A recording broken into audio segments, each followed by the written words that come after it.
It's Dr. Lucy here from Real Life Medicine. I'm running a little late this morning. It's 8:20. My quest for becoming a morning person, every now and then, I miss the mark. So what that tells me is I need to focus a little more on my goal.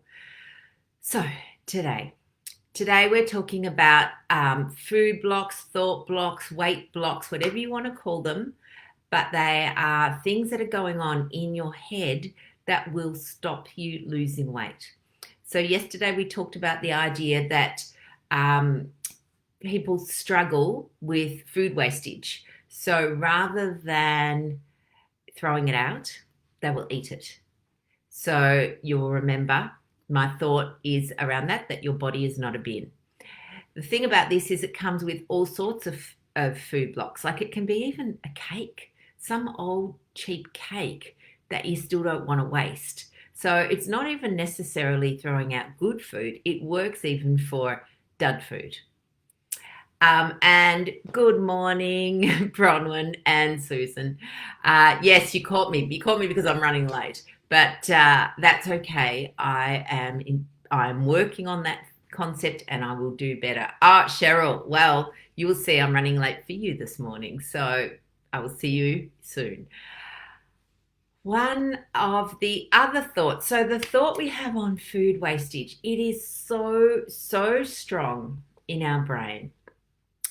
I was talking to people yesterday, again in the clinic, some of my lovely patients, and we talked about kryptonite food, which is my term for food that is like a trigger food that you find very difficult to not eat. And one girl had a packet of Doritos or something like that in her cupboard. So we talked about throwing them out. And her first thought was, but I've paid for them. And yeah, you have. $2. So the irony, right? How deep is this thought? The irony is she's paying me to help her lose weight. A lot more than $2, I can tell you that.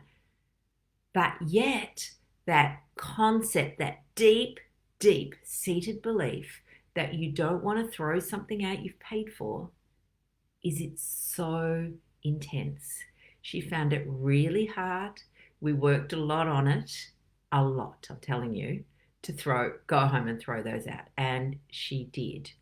But it's hard. Marketing people know that. They use that concept and they love it. And what they do, this is a little trick. It's the whole supersize me concept that, you might pay, I don't know, let's say $1.50 for a small drink. Then suddenly all you need to pay is 20 cents more and you get double. So you do that. And, it feels like good value, except obviously it's not. So that's the reverse of it. So the whole idea, right, is really thinking about throwing something out that doesn't serve you. And when I mean by serve you, it doesn't help you achieve your goals of good health. So this can be whether it's, particularly junk food, that should be a no-brainer. It should be a no-brainer just to go, right, I'm going in here.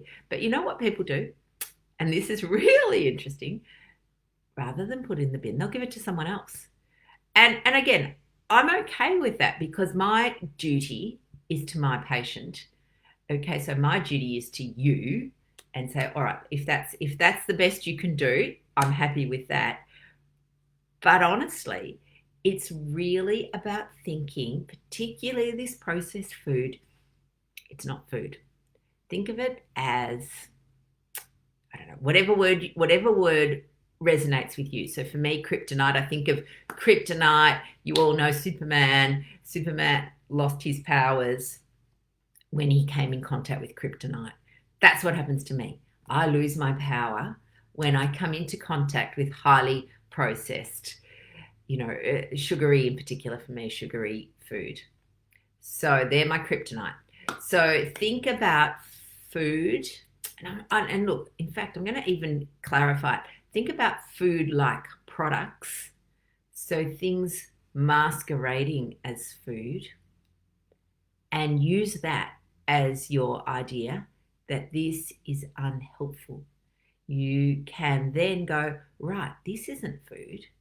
This isn't going to help the starving children in Africa. This is not wastage. This is like poison.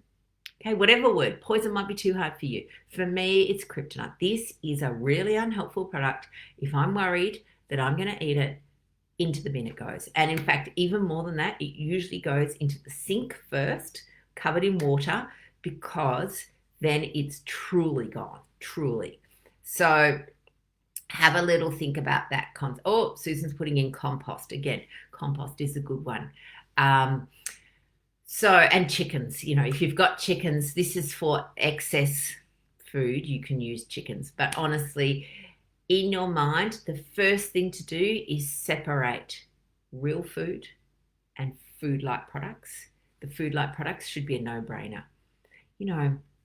I'm thinking, right, for example, I can think of a person once who somehow one of those Safeway cakes, Woolworths, chocolate mud cakes was in their house. I think somebody had bought it and left it.